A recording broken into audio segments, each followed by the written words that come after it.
بسم اللہ الرحمن الرحیم۔ حسبنا اللہ و نعم الوکیل۔ پڑھنے کے 9 انوکھے فائدے۔ نمبر 1، رزق میں برکت کے لیے حسبنا اللہ و نعم الوکیل اس طرح پڑھیں کہ۔ نمبر 2، میاں بیوی کی محبت کے لیے حسبنا اللہ و نعم الوکیل اس طرح پڑھیں کہ۔ نمبر 3، ٹانگوں اور کمر درد کے لیے حسبنا اللہ و نعم الوکیل اس طرح پڑھیں گے۔ نمبر 4، اولاد نرینہ کے لیے حسبنا اللہ و نعم الوکیل اس طرح پڑھیں کہ۔ محترم ناظرین، ہماری آج کی یہ ویڈیو قرآن پاک کی ایک بہت ہی پیاری آیت کے فوائد کے حوالے سے ہے کہ جس کے پڑھنے سے رزق میں برکت بھی ہوتی ہے، میاں بیوی کی محبت میں اضافہ ہوتا ہے، جسمانی بیماریاں دور ہوتی ہیں، اولاد نرینہ کا مسئلہ حل ہوتا ہے۔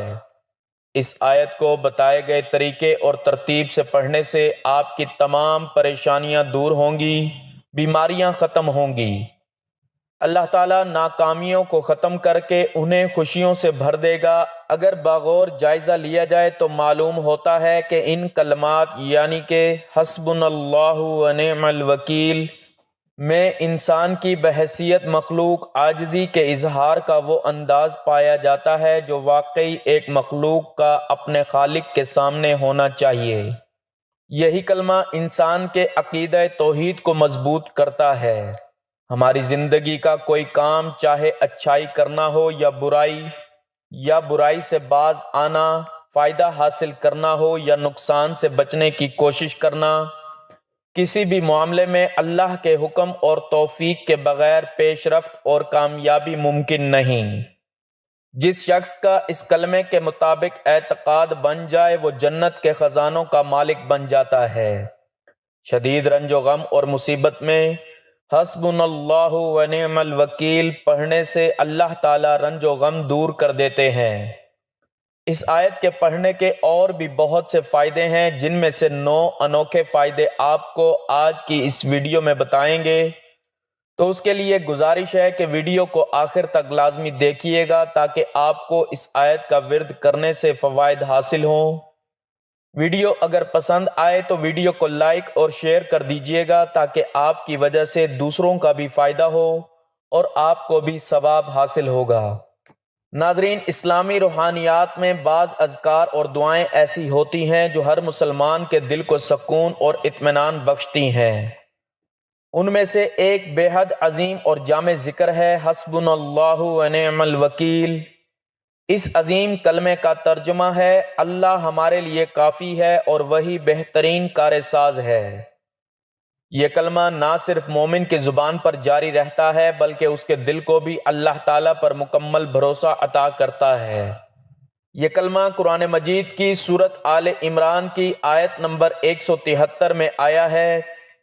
الذین قال لهم الناس ان الناس قد جمعوا لكم فاخشوهم فزادهم ایمانا وقالوا حسبنا اللہ ونعم الوکیل۔ ترجمہ: وہ لوگ جن سے لوگوں نے کہا یقیناً لوگوں نے تمہارے مقابلے کے لیے لشکر جمع کر لیے ہیں، سو ان سے ڈرو، تو اس بات نے ان کے ایمان کو اور بھی زیادہ کر دیا اور وہ کہنے لگے ہمارے لیے اللہ ہی کافی ہے اور وہی بہترین کار ساز ہے۔ یہ آیت مسلمانوں کے اس اعتماد اور توکل کی ترجمان ہے جو وہ ہر حال میں صرف اللہ پر کرتے ہیں۔ جب دنیاوی اسباب ختم ہو جائیں، جب انسان کی عقل اور فہم جواب دے جائے، تب یہ کلمہ اس کے دل کو سہارا دیتا ہے۔ سورۃ الانفال آیت 64 میں اللہ تعالیٰ فرماتا ہے وَيَوْمَ حُنَيْنٍ إِذْ أَعْجَبَتْكُمْ كَثْرَتُكُمْ فَلَمْ تُغْنِ عَنْكُمْ شَيْئًا وَضَاقَتْ عَلَيْكُمُ الْأَرْضُ بِمَا رَحُبَتْ ثُمَّ وَلَّيْتُمْ مُدْبِرِينَ ثُمَّ أَنزَلَ اللَّهُ سَكِينَتَهُ عَلَى رَسُولِهِ وَعَلَى الْمُؤْمِنِينَ وَأَنزَلَ جُنُودًا لَّمْ تَرَوْهَا وَعَذَّبَ الَّذِينَ كَفَرُوا وَذَلِكَ جَزَاءُ الْكَافِرِينَ۔ اور یاد کرو جنگ حنین کا دن جب تمہاری کثرت نے تمہیں غرور میں ڈال دیا تو وہ تمہارے کچھ کام نہ آئی اور زمین باوجود وسعت کے تم پر تنگ ہو گئی۔ پھر تم پیٹھ پھیر کر بھاگ کھڑے ہوئے۔ پھر اللہ نے اپنی طرف سے اطمینان نازل فرمایا اپنے رسول پر اور مومنوں پر، اور ایسے لشکر اتارے جنہیں تم نے نہیں دیکھا، اور کافروں کو سخت سزا دی، اور یہی کافروں کی سزا ہے۔ اس موقع پر بھی صحابہ کرام نے حسبنا اللہ و نعم الوکیل پڑھا، جس کے بعد اللہ نے انہیں فتح سے نوازا۔ یہی کلمہ حضرت ابراہیم علیہ السلام نے اس وقت کہا جب انہیں آگ میں ڈالا جا رہا تھا۔ یہ حضرت محمد صلی اللہ علیہ وآلہ وسلم کے صحابہ کا نعرہ تھا جب وہ میدان جنگ میں دشمن کے سامنے بے سر و سامانی کے عالم میں کھڑے ہوتے۔ یہ ہر اس مومن کا وظیفہ ہے جو دنیا کی فکروں، پریشانیوں اور غموں کے طوفان میں تنہا اور بے سہارا ہو جاتا ہے۔ آج کے اس دور ابتلا میں جہاں انسان ہر لمحہ کسی نہ کسی آزمائش کا شکار ہے، حسبنا اللہ و نعم الوکیل ایک ایسی طاقتور روحانی ڈھال ہے جو انسان کے ایمان کو تازگی، دل کو سکون اور معاملات کو بہتری عطا کرتی ہے۔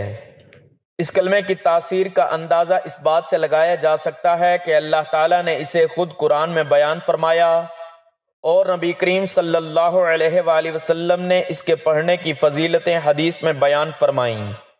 حضرت ابن عباس رضی اللہ تعالی عنہما سے روایت ہے کہ رسول اللہ صلی اللہ علیہ وآلہ وسلم نے فرمایا، جو شخص مصیبت کے وقت حسبنا اللہ و نعم الوکیل پڑھے گا، اللہ تعالیٰ اس کی ہر پریشانی کو دور فرما دے گا۔ حضرت ابو ہریرہ رضی اللہ تعالیٰ عنہ سے مروی ہے کہ نبی کریم صلی اللہ علیہ وآلہ وسلم نے فرمایا، جب تم کسی مشکل میں گھر جاؤ تو حسبنا اللہ و نعم الوکیل کہو، کیونکہ یہ انبیاء کا وظیفہ ہے۔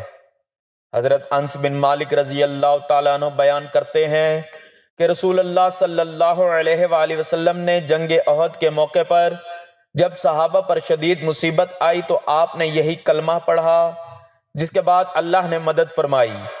جنگ احد میں جب مسلمانوں پر شدید حملہ ہوا اور حالات بگڑ گئے تو رسول اللہ صلی اللہ علیہ وآلہ وسلم نے یہ کلمہ پڑھا، جس کے بعد اللہ نے انہیں صبر کی توفیق دی اور دشمن کو پسپا کر دیا۔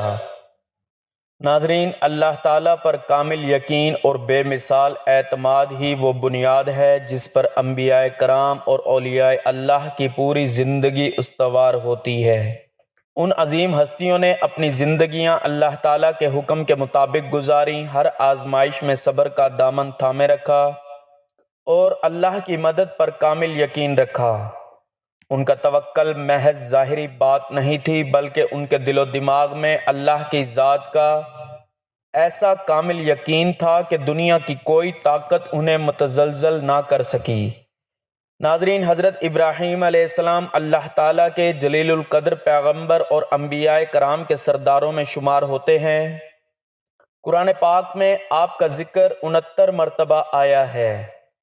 آپ کی زندگی توحید، صبر، قربانی اور اللہ پر بھروسے کا عظیم نمونہ ہے۔ آپ کو خلیل اللہ یعنی اللہ کا دوست کہا گیا ہے۔ حضرت ابراہیم علیہ السلام عراق کے شہر بابل یا اور میں پیدا ہوئے۔ اس وقت کا معاشرہ بت پرستی میں ڈوبا ہوا تھا۔ ہر طرف مورتیوں کو پوجا جاتا تھا اور ان کی پرستش میں سب کچھ قربان کر دیا جاتا تھا۔ حضرت ابراہیم علیہ السلام کے والد آزر بھی بت تراش اور پجاری تھے، ان کے گھر میں بھی بتوں کا ڈھیر لگا ہوا تھا۔ حضرت ابراہیم علیہ السلام نے بچپن ہی سے سوچنا شروع کیا کہ بے جان بت کیسے خدا ہو سکتے ہیں، نہ سنتے ہیں، نہ بولتے ہیں، نہ کسی کو فائدہ پہنچاتے ہیں۔ انہوں نے اپنی قوم کو دیکھ کر کہا، یہ کیسے معبود ہیں جنہیں تم نے اپنے ہاتھوں سے بنایا ہے؟ لیکن قوم نے ان کی باتوں کو مذاق میں اڑا دیا۔ اللہ تعالیٰ نے حضرت ابراہیم علیہ السلام کو غور و فکر کی صلاحیت دی تھی۔ ایک رات انہوں نے ایک ستارہ چمکتا ہوا دیکھا، کہا یہ میرا رب ہے، مگر جب وہ ڈوب گیا تو کہا میں ڈوبنے والوں کو رب نہیں مانتا۔ پھر چاند دیکھا، وہ بھی ڈوبا، پھر سورج دیکھا، مگر آخر میں اعلان کیا، میں ہر اس چیز سے بیزار ہوں جسے تم خدا سمجھتے ہو، میں اس ذات کا عبادت گزار ہوں جس نے آسمان و زمین کو پیدا کیا۔ حضرت ابراہیم علیہ السلام نے اپنی قوم سے کہا، تم ان پتھروں کو کیوں پوجتے ہو؟ آؤ میں تمہیں سچا راستہ دکھاتا ہوں۔ انہوں نے اپنی قوم کو بار بار توحید کی دعوت دی مگر وہ نہ مانے۔ ایک دن قوم جشن کے لیے شہر سے باہر گئی تو حضرت ابراہیم علیہ السلام نے موقع سے فائدہ اٹھایا۔ وہ بت خانے میں داخل ہوئے اور سارے بت توڑ ڈالے، صرف بڑے بت کو چھوڑ دیا اور کلہاڑی اس کے گلے میں لٹکا دی۔ جب لوگ واپس آئے تو کہرام مچ گیا۔ پوچھا یہ کس نے کیا؟ کسی نے کہا ابراہیم کہتا تھا یہ سب غلط ہیں۔ ابراہیم علیہ السلام کو بلایا گیا، پوچھا گیا یہ تم نے کیا؟ آپ نے فرمایا یہ بڑے بت سے پوچھو، شاید اسی نے باقیوں کو توڑا ہو۔ قوم شرمندہ تو ہوئی لیکن ہٹ دھرمی پر ڈٹی رہی۔ قوم نے ابراہیم علیہ السلام کو سزا دینے کا فیصلہ کیا۔ ایک بڑی آگ تیار کی گئی جو کئی دن تک جلائی گئی، پھر منجنیق کے ذریعے آپ کو آگ میں پھینک دیا گیا تو حضرت ابراہیم علیہ السلام نے یہی کلمات پڑھے تھے، حسبنا اللہ و نعم الوکیل۔ چنانچہ اللہ تعالیٰ نے آگ کو حکم دیا، یا نار کنی بردم و سلاما علی ابراہیم، یعنی اے آگ ابراہیم پر ٹھنڈی اور سلامتی والی ہو جا۔ اور حضرت ابراہیم علیہ السلام سلامتی سے باہر نکل آئے۔ یہ واقعہ توحید کی راہ میں صبر اور اللہ پر توکل کی اعلیٰ مثال ہے۔ حضرت ابراہیم علیہ السلام کی زندگی اللہ کی رضا، توحید، قربانی، صبر اور ہدایت کا عملی نمونہ ہے۔ آپ کا ہر عمل ہمیں یہ سکھاتا ہے کہ اللہ پر یقین ہر حال میں اس کے حکم کی اطاعت اور دنیاوی لالچ سے بے نیازی انسان کو اللہ کا دوست بنا دیتی ہے۔ صحابہ کا اس پر عمل۔ جب ان سے کہا گیا کہ دشمن بڑی تعداد میں تم پر حملہ آور ہونے والا ہے تو انہوں نے خوف کی بجائے ایمان میں اضافہ محسوس کیا اور حسبنا اللہ و نعم الوکیل کہہ کر اللہ پر توکل کیا۔ نتیجہ یہ نکلا کہ اللہ نے ان پر اپنی خاص مدد نازل کی۔ حضرت ابن عباس رضی اللہ تعالیٰ عنہ سے روایت ہے کہ حسبنا اللہ و نعم الوکیل حضرت ابراہیم اور حضرت محمد صلی اللہ علیہ وآلہ وسلم کی دعا ہے جب انہیں دشمنوں نے گھیر لیا تھا۔ محترم ناظرین، اگر آپ چاہتے ہیں کہ گھر سے ہر قسم کی نحوست، بے برکتی اور پریشانی ختم ہو جائے، گھر کے اندر خیر و برکت آ جائے، رزق کی فراوانی ہو، حلال اور پاکیزہ رزق ملے، تو اس کے لیے ایک بہت مجرب عمل ہے، بہت طاقتور اور کامیاب عمل ہے۔ حسبنا اللہ و نعم الوکیل کا وظیفہ اتنا مجرب ہے کہ آپ کے گھر کے اندر کسی قسم کی نحوست نہیں رہے گی، پریشانی نہیں رہے گی۔ اس عمل کی سب سے بڑی خصوصیت یہ ہے کہ یہ انتہائی تیز اثر کرتا ہے۔ پریشانی کے عالم میں جو لوگ اپنا بھلا چاہتے ہیں انہیں اللہ پر توکل کرنا چاہیے۔ جو قوی ہے، زبردست قوت والا ہے، وہی انہیں مشکلات اور مسائل سے نکال سکتا ہے، اذیتوں سے بچا سکتا ہے۔ لہٰذا حسبنا اللہ و نعم الوکیل کو حرز جاں بنا لیجئے۔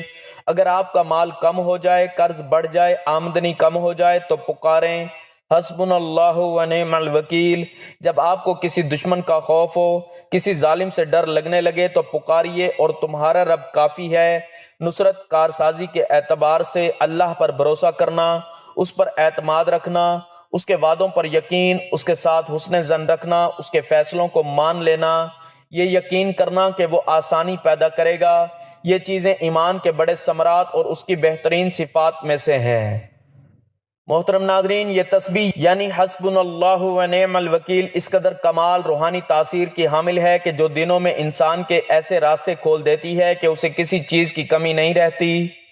یہ روحانی فیض سے بھرپور ایسی شاندار تسبیح ہے کہ جسے روزانہ 100 مرتبہ پڑھ لینے سے ہر مشکل میں اللہ کی مدد آپ کے ساتھ ہوگی۔ جیسا کہ اس تسبیح یعنی حسبنا اللہ و نعم الوکیل کے ترجمہ ہی سے صاف ظاہر ہے کہ اللہ ہمارے لیے کافی ہے اور وہ بہترین کار ساز ہے، تو پھر کیوں نہ رحمت خداوندی اس تسبیح کو پڑھنے والے پر مہربان ہو۔ محترم ناظرین، اب جان لیتے ہیں کہ حسبنا اللہ و نعم الوکیل کے وہ 9 حیرت انگیز اور انوکھے فائدے کون سے ہیں جو آپ کی ہر مشکل کا فوری توڑ ہے۔ نمبر 1، اگر کوئی شخص حسبنا اللہ و نعم الوکیل کو ہر روز فجر کی نماز کے بعد 100 مرتبہ پوری توجہ اور خلوص کے ساتھ پڑھے تو اللہ اسے رزق میں برکت عطا فرمائے گا، اور وہ شخص اضافے کی دعا مانگے گا تو انشاءاللہ اس کے رزق میں کبھی ختم نہ ہونے والی برکت اور فراوانی پیدا ہوگی۔ نمبر 2، میاں بیوی کے درمیان انتہائی محبت پیدا کرنے میں یہ تسبیح یعنی حسبنا اللہ و نعم الوکیل کمال کی روحانی تاثیر رکھتی ہے۔ آپ کبھی سوچ بھی نہیں سکتے، لیکن شرط یہ ہے کہ بیوی یا شوہر میں سے جو بھی حصول محبت کے لیے یہ تسبیح پڑھے وہ پوری توجہ کے ساتھ روزانہ بعد نماز مغرب 110 مرتبہ پڑھ کر اللہ سے اپنے ہم سفر کی محبت توجہ مانگے، اللہ عطا فرما دے گا، اور اگر وہ عزت مانگے گا تو انشاءاللہ تعالی اس کو عزت ملے گی۔ آپ دنوں میں اس تسبیح سے پیدا ہونے والی محبت کا کمال دیکھیں گے اور حیران رہ جائیں گے۔ نمبر 3، جس لڑکی یا لڑکے کے رشتے میں بندش ہو یا کسی وجہ سے اچھے رشتے نہ آتے ہوں تو انہیں چاہیے کہ اسی تسبیح یعنی حسبنا اللہ و نعم الوکیل کا نقش اپنے نام کے اعداد بنوا کر اپنے پاس رکھیں۔ انشاءاللہ تعالی بہت جلد اچھے رشتے آنا شروع ہو جائیں گے اور شادی بھی اچھے گھرانے میں طے ہوگی۔ نمبر 4، اگر کوئی شخص high blood pressure, depression, sugar یا کسی بھی ایسی بیماری کا شکار ہے جس کا ڈاکٹر سے علاج کروانے کے باوجود بھی اسے کوئی فائدہ نہیں ہوا، تو اسے چاہیے کہ حسبنا اللہ و نعم الوکیل تسبیح کو اپنی زندگی کا حصہ بنا لے۔ روزانہ کم از کم 100 مرتبہ یہ پڑھ کر پانی پر دم کریں اور پی لیں۔ انشاءاللہ یہ تسبیح اپنی روحانی تاثیر سے بیماری کے اثرات کو بہت تیزی سے ختم کرتی جائے گی، اور ایک وقت آئے گا کہ آپ پہلے کی طرح صحت مند اور چست ہو جائیں گے۔ نمبر 5، اگر کسی انسان پر کسی حاسد نے کالا علم یا ایسی سخت بندش کروا دی ہے جس کی وجہ سے اس کی زندگی میں ہر چیز الٹ ہو رہی ہے، چاروں طرف سے بیماریوں اور پریشانیوں نے گھیر رکھا ہے، تو ایسے افراد کو چاہیے کہ اس تسبیح یعنی حسبنا اللہ و نعم الوکیل کے اعداد کا نقش اپنے گھر میں لگا لے۔ انشاءاللہ جب تک یہ نقش آپ کے گھر میں موجود رہے گا تب تک کسی بھی طرح کے کالے جادو، بندش، بری نظر، حسد، جنات، آسیب کے سائے کے بد اثرات گھر میں داخل نہیں ہو سکتے، اور انشاءاللہ موجودہ اثرات بھی دن بدن ختم ہو جائیں گے۔ نمبر 6، بے اولاد میاں بیوی کے لیے یہ تسبیح یعنی حسبنا اللہ و نعم الوکیل قدرت کا عظیم ترین تحفہ ہے۔ یہ تسبیح روزانہ صبح و شام 110 مرتبہ پڑھ کر اللہ سے اولاد کی دعا مانگے، انشاءاللہ نیک صورت اور نیک سیرت اولاد عطا ہوگی۔ نمبر 7، بے روزگار افراد کے لیے یہ تسبیح یعنی حسبنا اللہ و نعم الوکیل رزق کے حصول کا ایک بہترین وسیلہ ہے۔ اس تسبیح کو روزگار تلاش کرنے کے لیے جانے سے پہلے 100 مرتبہ اول و آخر 11 بار درود پاک کے ہمراہ پڑھیں۔ انشاءاللہ چند دنوں میں ہی روزگار رزق کا بہترین وسیلہ ایسی جگہ سے بنے گا جہاں سے آپ کو گمان بھی نہیں ہوگا۔ نمبر 8، ایسے افراد جو خاندانی دشمنی میں گھر چکے ہیں یا انہیں کسی بھی دشمن کی جانب سے نقصان کا اندیشہ ہو تو انہیں چاہیے کہ اپنی روحانی حفاظت کے لیے اسی تسبیح یعنی حسبنا اللہ و نعم الوکیل کا نقش اپنے نام کا بنوا کر اپنے پاس رکھیں، تاکہ کسی بھی خطرے کی صورت میں اللہ کی ذات آپ کے لیے ڈھال بن کر دشمنوں کے حملے سے آپ کو بچائے۔ نمبر 9، جس گھر میں ہر وقت نحوست، لڑائی یا جھگڑے ہوتے ہوں اس گھر کے تمام افراد یہ تسبیح یعنی حسبنا اللہ و نعم الوکیل روزانہ 100 مرتبہ اول و آخر 11 بار درود پاک کے ہمراہ پڑھیں، اور اس کے ساتھ اس تسبیح کا نقش بھی بنوا کر گھر میں لگا لیں۔ انشاءاللہ گھر میں خیر و برکت، سکون اور خوشحالی آئے گی۔ محترم ناظرین، اگر ان مسائل کے علاوہ بھی آپ کو کوئی ایسی پریشانی جس کا آپ کو حل نہیں مل رہا تو اس تسبیح یعنی حسبنا اللہ و نعم الوکیل کا وظیفہ بھی روزانہ 100 مرتبہ اول و آخر 11 مرتبہ درود پاک کے ہمراہ کریں، اور اس کے ساتھ ہی اسی تسبیح یعنی حسبنا اللہ و نعم الوکیل کا نقش بھی خیر و برکت اور زندگی کے ہر میدان میں کامیابی کے لیے اپنے گھر میں لگا لیں۔ انشاءاللہ آپ کی ہر مشکل آسان ہو جائے گی۔ نبی کریم صلی اللہ علیہ وآلہ وسلم حسبنا اللہ و نعم الوکیل کو مشکل مقامات پر پڑھا کرتے تھے۔ فرمایا جو حسبنا اللہ و نعم الوکیل پڑھے گا تو اللہ جل شانہ فرماتے ہیں کہ تو نے مجھے اپنا کار ساز بنایا، اب تیرا کوئی کام بگڑنے نہیں دوں گا۔ حسبنا اللہ و نعم الوکیل ایک ایسا روحانی خزانہ ہے جو ہر مومن کو ہر حال میں اللہ کی طرف متوجہ کرتا ہے۔ اس کلمے کے ذریعے دل میں توکل، زبان پر ذکر، عمل میں یقین اور دل میں سکون آ جاتا ہے۔ اگر آج کے مومن اس کلمے کو اپنی زندگی کا حصہ بنا لیں تو وہ نہ صرف دنیاوی خوف اور غم سے نجات پا سکتے ہیں بلکہ آخرت میں بھی سرخرو ہو سکتے ہیں۔ ان کلمات کا ورد کرنے کے ساتھ ساتھ ناظرین آپ نے 5 جگانہ نماز کی پابندی کرنی ہے۔ نماز کو اپنا معمول بنا لیں، حقوق العباد کا خاص خیال رکھیں، انشاءاللہ آپ کی تمام پریشانیاں حل ہو جائیں گی۔ اللہ تعالیٰ سے دعا ہے کہ اللہ تعالیٰ تمام مسلمانوں کی پریشانیاں خواہ وہ معاشی ہوں یا معاشرتی دور فرمائے۔ اللہ تعالیٰ بے اولادوں کو اولاد عطا فرمائے، جن کی اولاد ہے اللہ تعالیٰ اس کو نیک صالح اولاد بنائے، ماں باپ کا فرما بردار بنائے، جن کے والدین اس دنیا سے رخصت ہو چکے ہیں اللہ تعالیٰ ان کی مغفرت فرمائے۔ میرا سنانا اور آپ کا سننا اپنی بارگاہ میں قبول و منظور فرمائے، آمین۔ ناظرین، اپنے رزق میں برکت، وسعت اور کشادگی کے لیے اللہ تعالیٰ کے 99 ناموں میں سے کوئی ایک نام لکھ کر کمنٹس میں ضرور شیئر کریں۔ اللہ تعالیٰ ہم سب کا حامی و ناصر ہو، آمین، جزاک اللہ۔